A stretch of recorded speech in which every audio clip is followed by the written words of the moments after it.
सिमर, क्या हुआ? तुम्हारी आंखें इतनी ज्यादा लाल कैसे है? ऐसा लग रहा है जैसे तुम अभी अभी रोकर आई हो। विपिन अभी देख पा रहा था कि अभी सिमर की आंखें बिल्कुल लाल थी, जैसे कि अभी किसी ने उसको रुलाया हो। उसने वहां पर कहा, तुम्हें किसी ने परेशान किया? जल्दी से मुझे बताओ, आखिरकार किसकी हिम्मत हो गई है जिसने तुम्हें परेशान किया? सिमर बिल्कुल सीधी साधा एक लड़की थी जो किसी से भी ज्यादा बात नहीं किया करती थी, और किसी के अंदर इतनी हिम्मत हो कि वह विपिन के स्टूडेंट को वहां पर चोट पहुंचा दे। वहीं दूसरी तरफ विपिन की बात सुनने के बाद में सिमर का चेहरा जहाँ पर नीचे था, उसने जल्दी से अपनी आंखों को थोड़ा साफ किया और उसने ऊपर देखते हुए कहा, टीचर, बात कुछ ऐसी है कि मैं आपके साथ में कुछ समय बिताना चाहती हूँ। हाँ, टाइम? सिमर की वह बात सुनते ही विपिन फिर से चौंक जाता है और वह परेशान हो जाता है। अरे यार, ये लड़कियाँ कब मेरा पीछा छोड़ेगी? अब ये भी स्टार्ट हो गई। पहले ये बिल्कुल प्यार से रहा करती थी, हालांकि मेरे को नहीं पता था कि इसके दिल के अंदर कुछ ऐसी भावनाएं भी भरी हुई है। विपिन समझ सकता था कि वास्तव में अभी उसके दिल के अंदर किस तरह की भावनाएं चल रही थी। अरे, उसने ऐसा कभी भी नहीं सोचा था कि उसकी ही स्टूडेंट द्वारा उसको वहाँ पर प्रपोज कर डाला जाएगा। लेकिन अब वो वहाँ पर जानता था कि अब वहाँ पर उसके पास में कोई चारा नहीं था। इसी वजह से उसने झिझकते हुए कहा, ठीक है, अगर तुम्हें मेरे साथ में समय ही बिताना है तो हम ऐसा कर सकते हैं। इसे विपिन ने यहाँ पर सही ही किया था कि वह उसके साथ में समय बिताने के लिए तैयार हो गया था। हालांकि अगर वो वहाँ पर उसको मना कर देता और उसके साथ में कोई समय नहीं बिताता, तो उसके बाद में उसके मन के अंदर ऐसी बहुत से बेकार और बहुत से गलत गलत ख्याल आते, जिसकी वजह से उसका व्यक्तित्व भी चेंज हो सकता था। हालांकि यहाँ पर एक और तरीका था कि उसके साथ में कुछ समय बिताया जाए और उसको ये बताया जाए कि आखिरकार वो कैसा व्यक्ति है और उसके दिल के अंदर ऐसा कुछ भी नहीं है जैसा कि वह समझ रही है। इसके साथ में वह उसकी उन सभी भावनाओं को भी कोई ठेस नहीं पहुंचाता। वहीं विपिन की वो बात सुनने के बाद में सिमर का चेहरा पूरी तरह से लाल हो चुका था और उसके चेहरे के ऊपर ऐसा हो गया था जैसे कि किसी ने टमाटर चिपका दिया हो। उसने जल्दी से कहा, क्योंकि वहाँ पर वो समय बिताना नहीं चाहती थी, टीचर, क्या फिर हम कहीं और जाकर बात करें? मैं आपके साथ में एक बिल्कुल शांत जगह के ऊपर जाकर थोड़ा समय वहीं पर ही बिताऊंगी, और इसके अलावा हम लोग यहाँ पर कॉम्बैक्ट मास्टर हॉल और यहाँ वीपी क्लब भी है। इसी वजह से यहाँ का जो एरिया है ना, बहुत ही ज्यादा शोर के साथ में भरा हुआ है, और कभी कभी पता नहीं कौन कौन आकर हमें यहाँ पर डिस्टर्ब करता रहेगा। इसी वजह से हम दोनों अब दूसरी जगह जाकर बात करते हैं। ठीक है, चलो, तुम्हारी इच्छा, तुम जैसा चाहो वैसा ही करते हैं। विपिन ने सहमति में सिर हिला दिया और फिर दोनों वहाँ से उड़ जाते हैं। कुछ ही समय बाद में अब वह दोनों के दोनों रोसाद शहर के एक पहाड़ के ठिकाने पर पहुंच जाते हैं। वह ऊंचा पहाड़ था। पहाड़ के ऊपर एक बड़े से पत्थर के ऊपर दोनों बैठे हुए थे।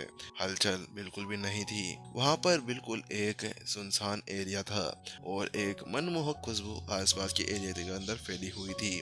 पीछे हरियाली थी, आगे फूल बिखरे हुए थे, तेज हवाएं चल रही थी और गुनगुनाती हुई हवाएं अभी सिमर के बालों को वहाँ पर लहरा रही थी। उसके बाल अभी उसके होठों तक पहुँच रहे थे।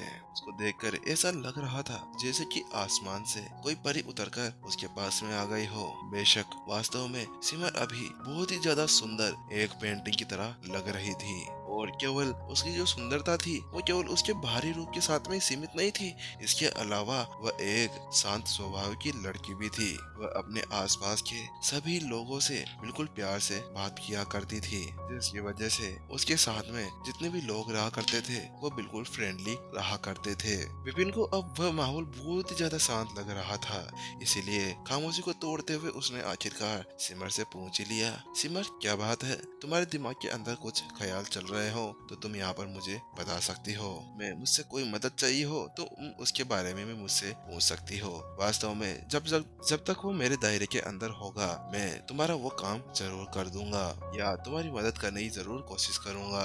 कि विपिन वहाँ पर बैठे बैठे ये बता सकता था कि उसके पास में बैठी हुई सिमर के दिमाग और मन के अंदर बहुत से अलग अलग ख्याल चल और पल रहे थे। हालांकि वहाँ पर विपिन ने वह सभी सवाल तो पूछ लिए थे, लेकिन अगर सिमर उसको वह सब बताने से मना कर देती है तो उसके बाद में विपिन भी वहाँ पर कुछ नहीं कर सकता था। विपिन की बात सुनने के बाद में सिमर उसकी तरफ बिना देखे आसमान की तरफ देखते हुए उससे कहती है, बात कुछ ज्यादा नहीं है, बात कुछ ऐसी है कि बस मुझे अपने बचपन के दिन याद आ गए थे।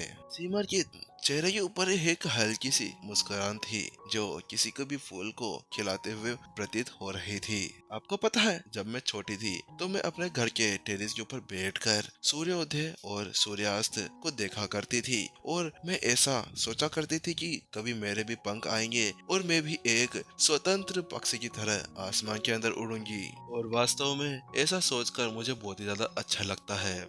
इसको सोचने के बाद में मुझे ऐसा लगता है कि मैं फिर से एक छोटी सी बच्ची बन गई हूँ जो अपने उन सभी चीजों को एंजॉय कर रही हूँ। और एक समय ऐसा था जब मैंने अपने फादर से ये कहा था कि मुझे एक टॉय चाहिए है, तो उस समय उन्होंने मुझे वो दिलाने के लिए राजी हो गए थे। हालांकि उन्होंने मेरे सामने एक शर्त रखी थी। उन्होंने मुझसे ये कहा था कि पहले मुझे अपनी साधना टेक्निक के अंदर सफल होना होगा और अपनी साधना को आगे बढ़ाना होगा, उसके बाद में ही मैं तुम्हें वो दे पाऊंगा।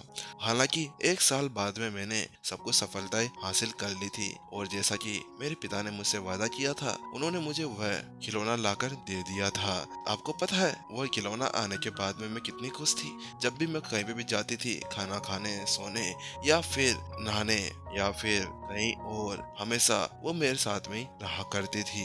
यहाँ तक कि उसको मैं अपने साथ ही सुलाया भी करती थी। लेकिन एक दिन ऐसा आया जब मैं अपने उस खिलौने के साथ में बाहर खेल रही थी। हालांकि वहाँ पर दूसरे लड़के आए और उन्होंने वहाँ से मुझे से वो छीन लिया और उसको वहीं पर ही टूट दिया। हालांकि जब वो वहाँ पर टूटा तो मुझे ऐसा महसूस हुआ जैसे कि मेरा वहाँ पर दिल ही टूट गया हो और मैं पूरे 3 दिनों तक वहाँ पर रोती रही।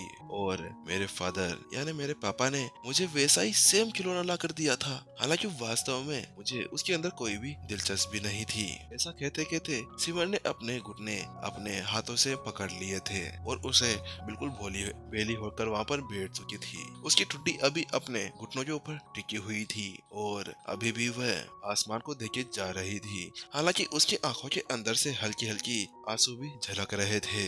फिर उसने विपिन से पूछा, टीचर क्या आप जानते हैं कि आखिरकार ऐसा क्यों हुआ था? हालांकि वहीं सिमर का वह सवाल सुनते ही विपिन चुप हो जाता है। उसको समझ नहीं आ रहा था कि आखिरकार उसे इसका जवाब कैसे देना चाहिए था। देखो, ये बहुत से अलग अलग मनुष्य के अंदर अलग अलग भावनाएं होती है। जैसे कि ऐसा कोई खिलौना, ऐसी कोई वस्तु जिसके साथ में आपका बहुत ज्यादा लगाव हो और वो टूट जाए, लेकिन उसके बाद में भले ही आप एक वैसी ही सेम दिखने वाली कोई वस्तु ले आए, हालांकि इससे कोई भी फर्क नहीं पड़ेगा क्योंकि आपका पूरा ध्यान और पूरा इमोशंस उस चीज के साथ में मिले हुए थे। और भावनाएं कोई ऐसी चीज नहीं है जिसको बार बार किसी और के ऊपर नियंत्रित किया जा सके। जैसे कि आज मुझे ये पसंद है तो कल मुझे वो पसंद है। हाँ टीचर, आपने सही कहा। वास्तव में खिलौना कोई सा भी हो, वो टूट जाए तो उसके साथ में आपके इमोशंस भी टूट जाया करते हैं और अपना मन कभी भी एक स्थिर जगह पर नहीं रहा करता और अपने मन को समझाना भी बहुत ज्यादा मुश्किल होता है। जब किसी को कोई चीज पसंद आ जाती है तो वो उसके लिए जान भी दे सकता है। उसके बाद में सिमर अब विपिन की तरफ देखने लगी थी। उसको देखने से ऐसा लग रहा था जैसे कि उसके मन के अंदर बहुत से ख्याल और बहुत सी बातें चल रही हो। हालांकि उसके अंदर इतनी हिम्मत नहीं थी जिसकी वजह से उसके सारे शब्द अभी उसके गले के अंदर ही अटके हुए थे। वही उसको अपनी ओर ऐसे देखते हुए देख विपिन को थोड़ा सा अजीब सा महसूस हो रहा था। उसने पूछा, क्या हुआ सिमर, तुम आखिरकार मुझे ऐसे क्यों देख रही हो? तुम मुझे बताओ कि आखिरकार क्या बात है। तुम अभी भी मुझे बता सकती हो अगर किसी ने तुम्हें यहाँ पर कुछ परेशान किया हो तो। ऐसा है तो फिर जल्दी चलो, अभी मुझे बताओ आखिरकार वह कौन है। मैं उसको अभी जमीन के अंदर काट के रख दूंगा।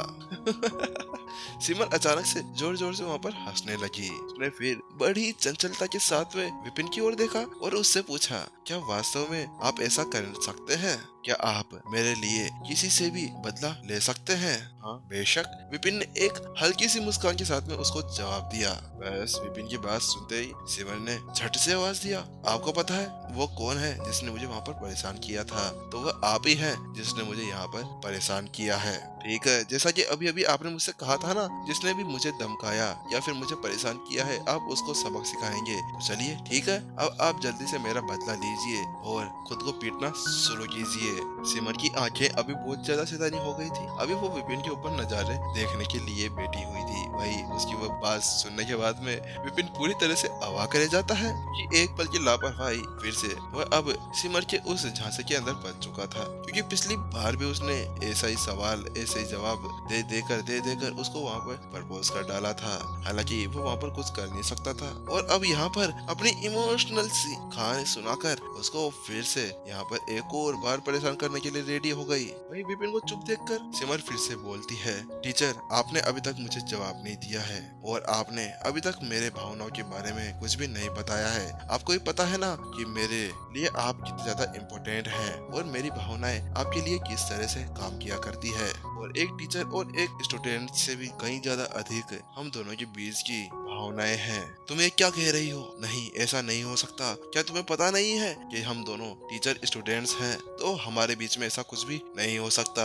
सिमर की बात सुनने के बाद में विपिन को गुस्सा आ गया था और वह कहता है, अगर तुम ऐसे ही फालतू की बातें करने के लिए मेरा टाइम बर्बाद करना चाहती हो ना, तो ठीक है, तुम यहाँ पर कर सकती हो, मैं यहाँ से जा रहा हूँ। यह कहते ही विपिन वहाँ से खड़ा हो जाता है। हालांकि उसको वहाँ से खड़ा होते हुए देखकर जल्दी से सिमर उससे पीछे पीछे खड़ी होती है और उससे कहती है, अरे नहीं नहीं टीचर टीचर, मैं तो मजाक कर रही थी, मैं तो मजाक कर रही थी, आप कहाँ पे जा रहे हैं? इतना कहने के साथ में सिमर ने अपनी जीभ थोड़ी सी बाहर निकाली और उससे बिल्कुल प्यार से बात करने लगी थी। हाँ, तुम कर रही हो ये मजाक, लेकिन मैं वास्तव में मजाक नहीं कर रहा। हमारे बीच में ऐसा कभी भी कुछ भी नहीं हो सकता, इसीलिए दोबारा ऐसा मजाक भूल कर भी नहीं करना।